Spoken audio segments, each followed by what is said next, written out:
नमस्कार, न्यूज 18 पर स्वागत है आपका। आपके साथ मैं हूं कंचन डोगरा नेगी। बुलेटिन का आगाज कर रहे हैं कन्नौज की इस बड़ी खबर के साथ। कन्नौज में दो पक्षों में विवाद हुआ है और इस विवाद में जमकर चली हैं लाठियां।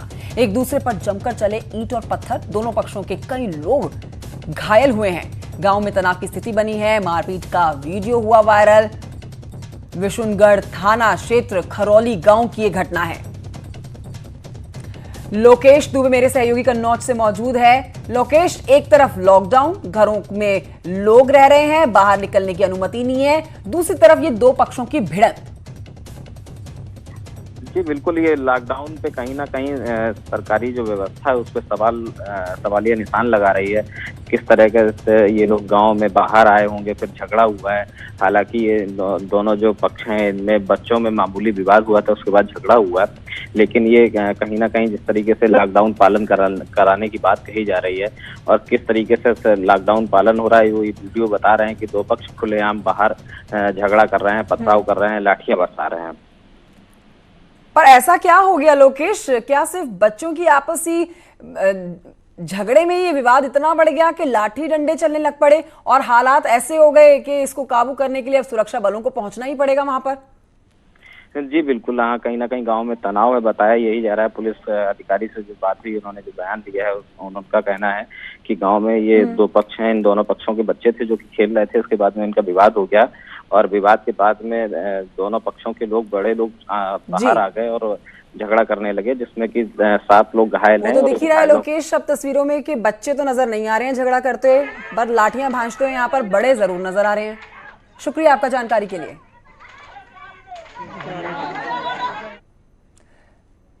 बढ़ते हैं आगे। पत्थरबाजों पर चला कानून का चाबुक। कानून अब सख्त हो गया है। कानपुर पथराव मामले में 10 गिरफ्तार किए गए हैं लोग। पुलिस ने जारी किए आरोपियों के पोस्टर। 200 अज्ञात लोगों के खिलाफ केस दर्ज हुआ है।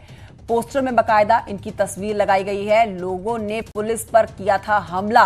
परिवार को क्वारंटाइन करने गई थी पुलिस। मतलब पुलिस इन लोगों की सुरक्षा में लगी है, इनको सुरक्षित रखने में लगी हुई है। जो लोग कोरोना पॉजिटिव हैं उनको क्वारंटाइन कर रही है, लेकिन लोग इस बात को समझ नहीं पा रहे हैं और बहुत ही नासमझी में पुलिस के ऊपर पथराव कर रहे हैं।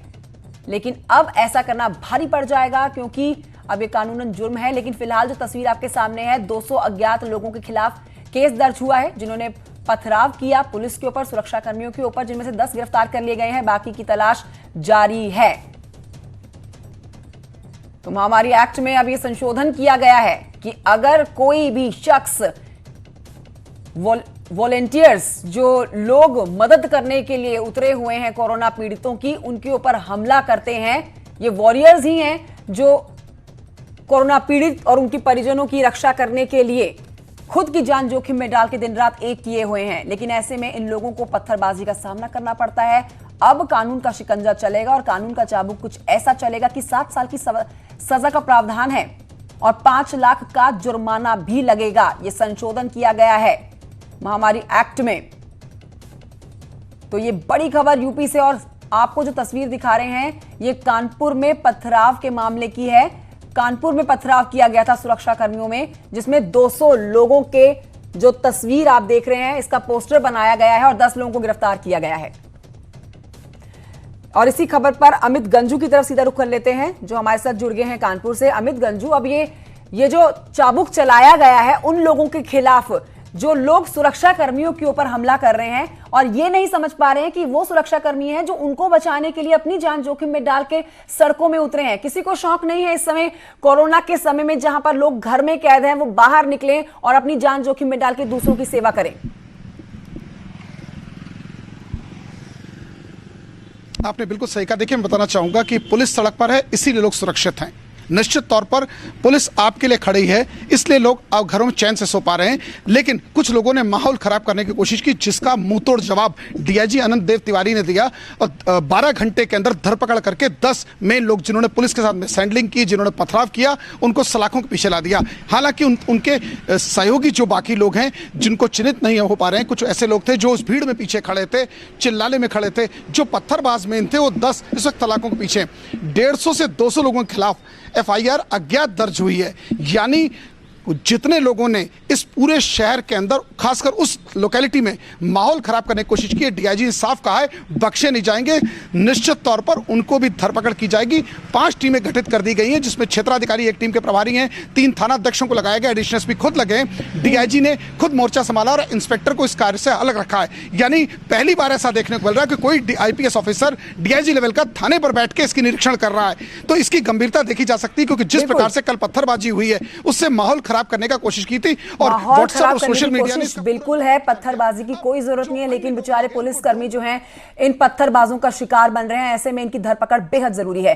अमित गंजू, में लौटूंगी आपके पास। इससे पहले एक और अपडेट अपने दर्शकों को दे देते हैं कि पुलिस ने लखनऊ में सीएए एनआरसी को लेकर हिंसा करने वाले उपद्रवियों के पोस्टर लगाए थे, आपको याद होगा, जिसमें उनसे जुर्माना वसूले जाने की बात कही गई थी, जो सरकारी संपत्ति को नुकसान पहुंचाया गया था।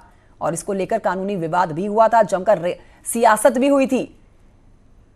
समाजवादी पार्टी पूरी तरह से मोर्चा संभालते हुए बीजेपी के ऊपर निशाना साध रही थी।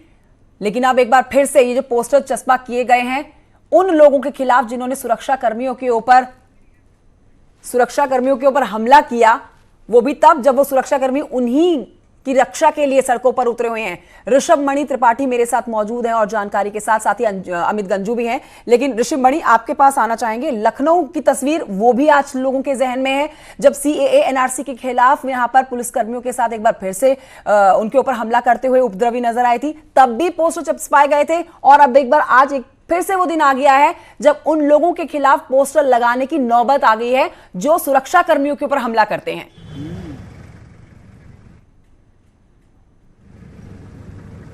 देखिए, पुलिस की अपनी मोडस ऑपरेंडी है। उनको आईपीसी सीआरपीसी के बंधन में रह के काम करना होता है। उनको पहले कोशिश करनी होती है कि पहले वो चेतावनी दें किसी के खिलाफ भी कोई मामला मिलता है। अब जैसे कहीं मास वायलेंस होता है, इस तरह की कोई घटना होती है, पुलिस के ऊपर या पब्लिक के ऊपर पथराव होता है, पब्लिक प्रॉपर्टी को डैमेज किया जाता है, आगजनी होती है, ऐसे में जब कोई मॉब होती है, मॉब की साइकोलॉजी को समझना पड़ता है पुलिस को। फिर साथ ही साथ कोर्ट में केस मजबूत हो सके, इसके लिए CCTV footage, camera footage, visual photograph निकालने होते हैं और कोर्ट में मजबूती के साथ रखना होता है। तो ये एक प्रक्रिया का हिस्सा धीरे धीरे बनता चला जाता है कि उनके पोस्टर निकाले जाए, उनके पोस्टर्स को पब्लिक किया जाए, उसकी सहायता से उनको गिरफ्तार किया जाए, लोगों से कुछ जानकारियां भी इकट्ठी की जाएं।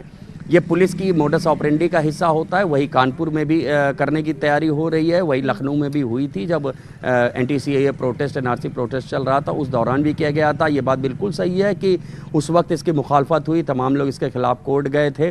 फिर धीरे धीरे करके लखनऊ से अब ये सारी होर्डिंग्स हट चुकी हैं। लेकिन ये मोडस ऑपरेंडी कई बार पुलिस को अपनानी पड़ती है, जहाँ पर मास वायलेंस होता है, पूरी भीड़ पुलिस के ऊपर, पब्लिक के ऊपर हमला कर देती है या प्रॉपर्टी डैमेज का काम करती है। तो जाहिर सी बात है वो मोडस ऑपरेंडी कानपुर में भी अपनाई जा रही है और लखनऊ में भी पहले अपनाई गई थी। बिल्कुल। मैं अमित गंजू आपकी तरफ आना चाहूंगी। आपने बताया सिर्फ 10 लोगों की गिरफ्तारी हुई है और हम पोस्टर में देख रहे हैं 200 चेहरे हैं जिन्होंने ये उपद्रव मचाया है, पुलिस के ऊपर पथराव किया है। और अब पुलिस ने क्या ऐसी सेटिंग करी है वो आपसे जानना चाहेंगे, जिसमें ये 190 लोग जो बचे हैं, जो पुलिस की धरपकड़ से अभी दूर है, उन तक जल्द से जल्द पहुंचा जाए। देखिए, मैं आपको पहले बताना चाहूंगा, एक्जैक्टली 190 नहीं होता है, अज्ञात 150 से 200 इसमें इसलिए बनाया जाता है कि घेराबंदी के लिए पुलिस का एक प्रोसीजर होता है कि जैसे 10 लोग मॉब के साथ हैं, 5 वो खड़े हैं जो मुख्य दर्शक बने, जो उसका आनंद उठा रहे हैं, यानी कहीं ना कहीं वो भी दोषी हैं कि पुलिस पे पथराव हो रहा है या पब्लिक पे पथराव किया जा रहा है या कहीं भी माहौल खराब करना चाह रहा है, वो भी चिन्हित किए जाते हैं। तो इसलिए 150-200, क्योंकि जांच का जैसे जैसे दायरा बढ़ता है, इसमें बयान होंगे, इसमें वीडियो फुटेज दिखाए जाएंगे, ड्रोन कैमरे की मदद ली जा रही है, छतों में पत्थर किसके थे ये भी जांच का विषय है। इसमें खुद डीआईजी इसकी जांच कर रहे हैं। और जैसे कि मैंने आपको इसमें पूर्व में बताया कि जैसे हमारी बात हुई कि जितने भी लोग हैं बख्शा कोई नहीं जाएगा। जहां तक रही, जैसे मेरे सहयोगी अभी ऋषभ बता रहे थे, पोस्टर से साइकोलॉजिकल एक प्रेशर बनाने की पूरा प्रयास किया जाता है। और एक पुलिस की पार्ट का 150 से 200 लोग हैं पुलिस के रडार पर जिन्होंने ये उपद्रव मचाया है और इनको बख्शा नहीं जाएगा। शुक्रिया आपका ऋषभ मणि त्रिपाठी और अमित गंजू, ये जानकारी हम तक पहुंचाने के लिए। लॉकडाउन के दौरान पुलिस जगह जगह काफी सख्त नजर आ रही है कोरोना को हराने के लिए, और यह जरूरी भी है। लेकिन इस दौरान मथुरा में पुलिस की संवेदनशीलता नजर आई। मथुरा जिले के महाविद्या कॉलोनी की रहने वाली संगीता सिंह ने ट्वीट कर लॉकडाउन के चलते अपनी 1 साल की बेटी का बर्थडे नहीं मना पाने का दुख प्रकट किया और इस पर मथुरा पुलिस की 112 सेवा पूरे लाव लश्कर के साथ बच्ची के घर पहुंच गई। पुलिस टीम ने बर्थडे केक और चॉकलेट घर पर पहुंचाकर सबके चेहरे पर खुशी ला दी। इस मौके पर बेबी अनिका की मां संगीता सिंह ने मथुरा पुलिस का धन्यवाद दिया।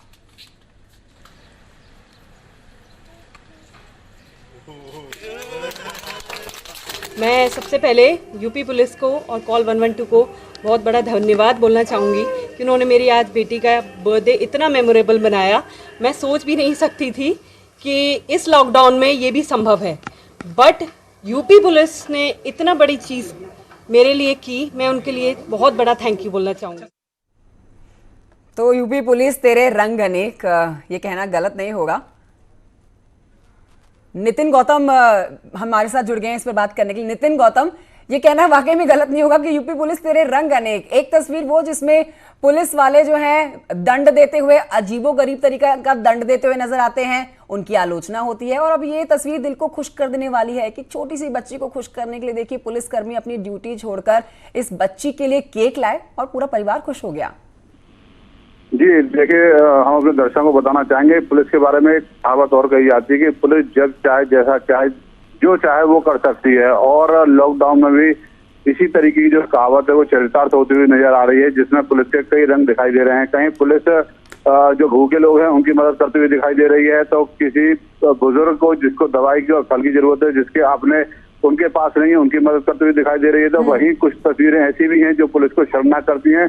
साथ ही कुछ ऐसी भी तस्वीरें हैं जिसमें पुलिस की मानवता भी सामने नजर आती है। और जो मथुरा से जो तस्वीर सामने आई है उसमें पुलिस ने जो अपनी मानवता दिखाई है, क्योंकि एक माँ की ममता थी, उसकी बच्ची का पहला जन्मदिन था जिसको बड़े हंसी खुशी के साथ बनाना चाहते थे, लेकिन लॉकडाउन के चलते नहीं मना पा रही थी। और उसने उस दुख को अपने ट्वीट के माध्यम से शेयर किया और उसका संज्ञान मथुरा पुलिस ने लिया और ये दिखाया कि पुलिस के अंदर भी दिल होता है, वो भी एक इंसान की तरह होती है और उसमें भी मानवता होती है। और 112 की महिला पुलिसकर्मी पहुंची और इस जन्मदिन को बड़ी खुशी के साथ मनाया। जी बहुत शुक्रिया आपका नितिन गौतम इस जानकारी के लिए। तो मथुरा की एक खबर जिसमें पुलिस वाले खुद पहुंचे छोटी सी बच्ची का बर्थडे सेलिब्रेट करने के लिए।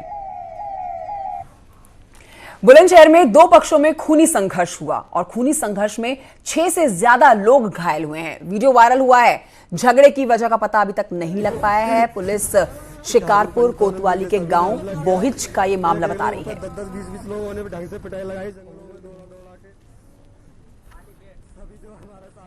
बुलंदशहर में दो पक्षों में खूनी संघर्ष और 6 लोगों से ज्यादा लोग बताए जा रहे हैं जो घायल हुए हैं। वीडियो वायरल हो गया है। कोरोना वायरस का प्रकोप एक तरफ, दूसरी तरफ खूनी संघर्ष खत्म होने का नाम नहीं ले रहे हैं। दो पक्षों में भिड़ंत हो जाती है। झगड़े की वजह साफ नहीं हो पाई है। इसी का पता लगाने के लिए अब पुलिस काम कर रही है। ब्रेक के बाद आपको बड़ी खबर बता रहे हैं। आपके चैनल न्यूज 18 की खबर का असर हुआ है। बुजुर्ग से बदसलूकी करने पर लाइन हाजिर हुए हैं एसओ पनकी। कानपुर के पनकी थाने के एसओ विनोद सिंह लाइन हाजिर हुए हैं। कल मंदिर जा रहे बुजुर्ग को मेंढक चाल चलवाई थी इन्होंने और आज इनके ऊपर ही शिकंजा कस दिया गया। बुजुर्ग की मेंढक चाल का वीडियो वायरल हुआ था। ये खबर हमने आपको दिखाई थी। देखिए, ये बुजुर्ग जो है ये मंदिर जाने के लिए अपने घर से निकला, लेकिन यहां पर समझा बुझाकर घर वापस भेजने की बजाय यहां पर एसओ साहब ने इनको बैठ कर चलने के लिए कहा। काइंड ऑफ पनिशमेंट ये इनको दी गई और ना सिर्फ ये पनिशमेंट दी गई बल्कि इनके पूजा की थाली में पानी भी डाल दिया गया था। तो पूरी तरह से बदसलूकी का मामला।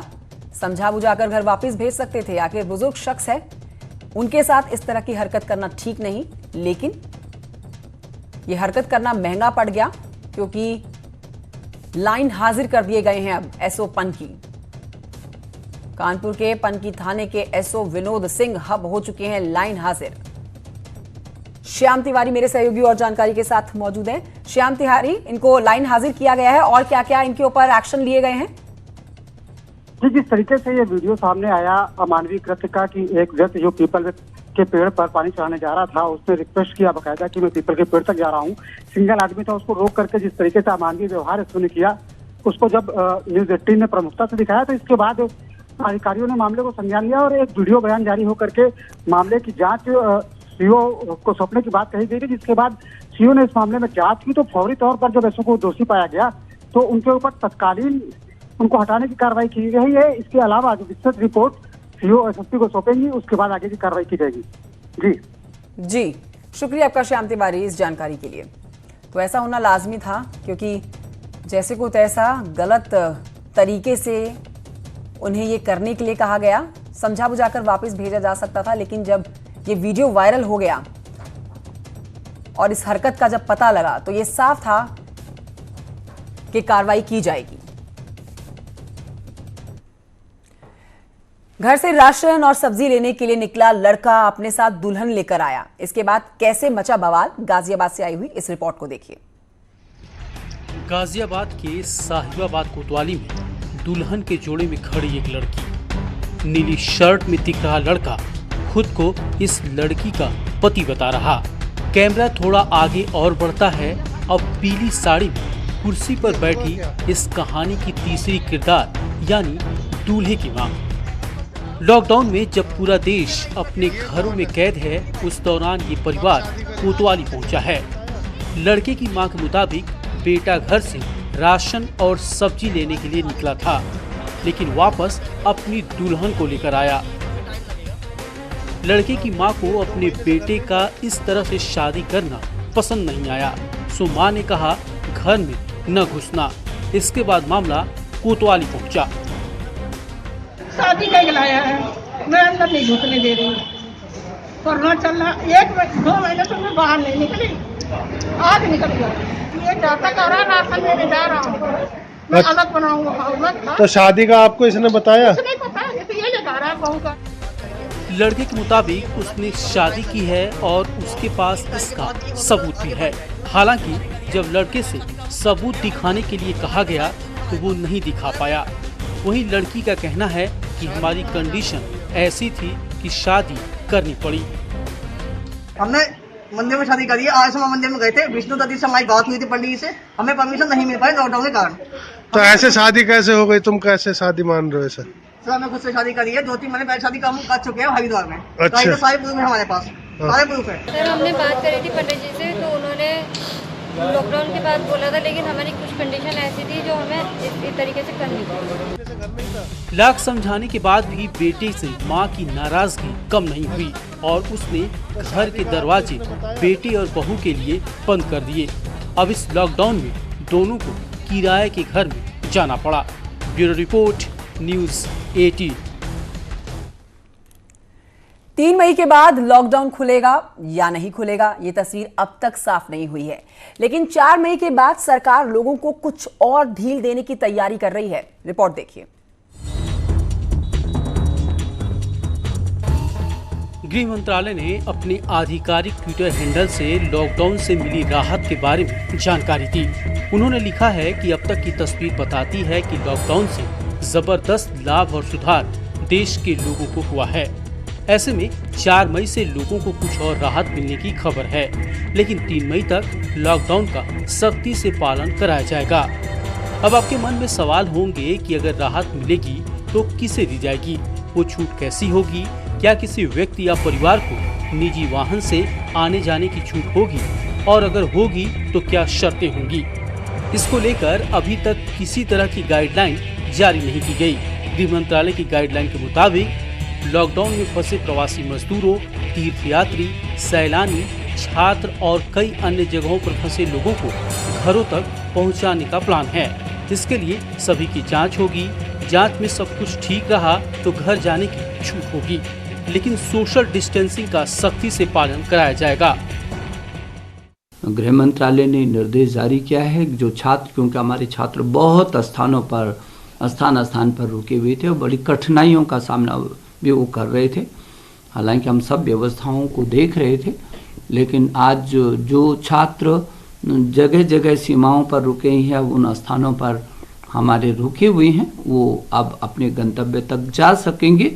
अब जैसे नवोदय विद्यालय के हमारे जो छात्र हैं वो बहुत दूर दूर के, तो हमने पहले ही उनकी जाने की व्यवस्थाओं को किया है, लेकिन इस आदेश के आने से उन छात्रों को सहूलियत मिलेगी। गृह मंत्रालय ने कहा कि सभी राज्यों को नोडल अधिकारी बनाने होंगे, प्रोटोकॉल तय करने होंगे ताकि लोगों को सुरक्षित घर तक पहुंचाया जा सके। नोडल अधिकारी अपने राज्यों में फंसे हुए लोगों का रजिस्ट्रेशन करेंगे। कोई एक राज्य से दूसरे राज्य में जाना चाहता है तो दोनों राज्य एक दूसरे से सलाह मशविरा करेंगे और सड़क मार्ग से यात्रा के लिए आपसी सहमति जता सकते हैं। ये जो कैटेगरी है उसके तहत ही किया जाएगा और उनको करना शुरू हो जाएगा। और अब धीमे धीमे एक जो प्रोसेस है लॉकडाउन का, जो खुलने का, वो भी अब उसका भी निर्णय लिया जा रहा है। तो मुझे लगता है कि आने वाले समय में जो और सहूलियतें हैं वो आने लगेंगी। मगर अब निर्णय क्या होता है मैं नहीं कह सकता अभी, मगर ये जो निर्णय है इसका आज केंद्र ने लिया है, उसका स्वागत है। मगर उत्तर प्रदेश के मुख्यमंत्री 5 दिन पहले ही इसका निर्णय कर चुके थे। इसका मतलब ये हुआ कि केंद्र सरकार आने वाले समय में लोगों के लिए कुछ ढील देने की तैयारी कर रही, जो शर्तों के साथ लागू होगी, यानी कि 4 मई के बाद भी भीड़ को सड़क पर नहीं आने दिया जाएगा। Bureau report, news 18। छोटे से ब्रेक के लिए रुक रहे हैं, जल्द लौटेंगे।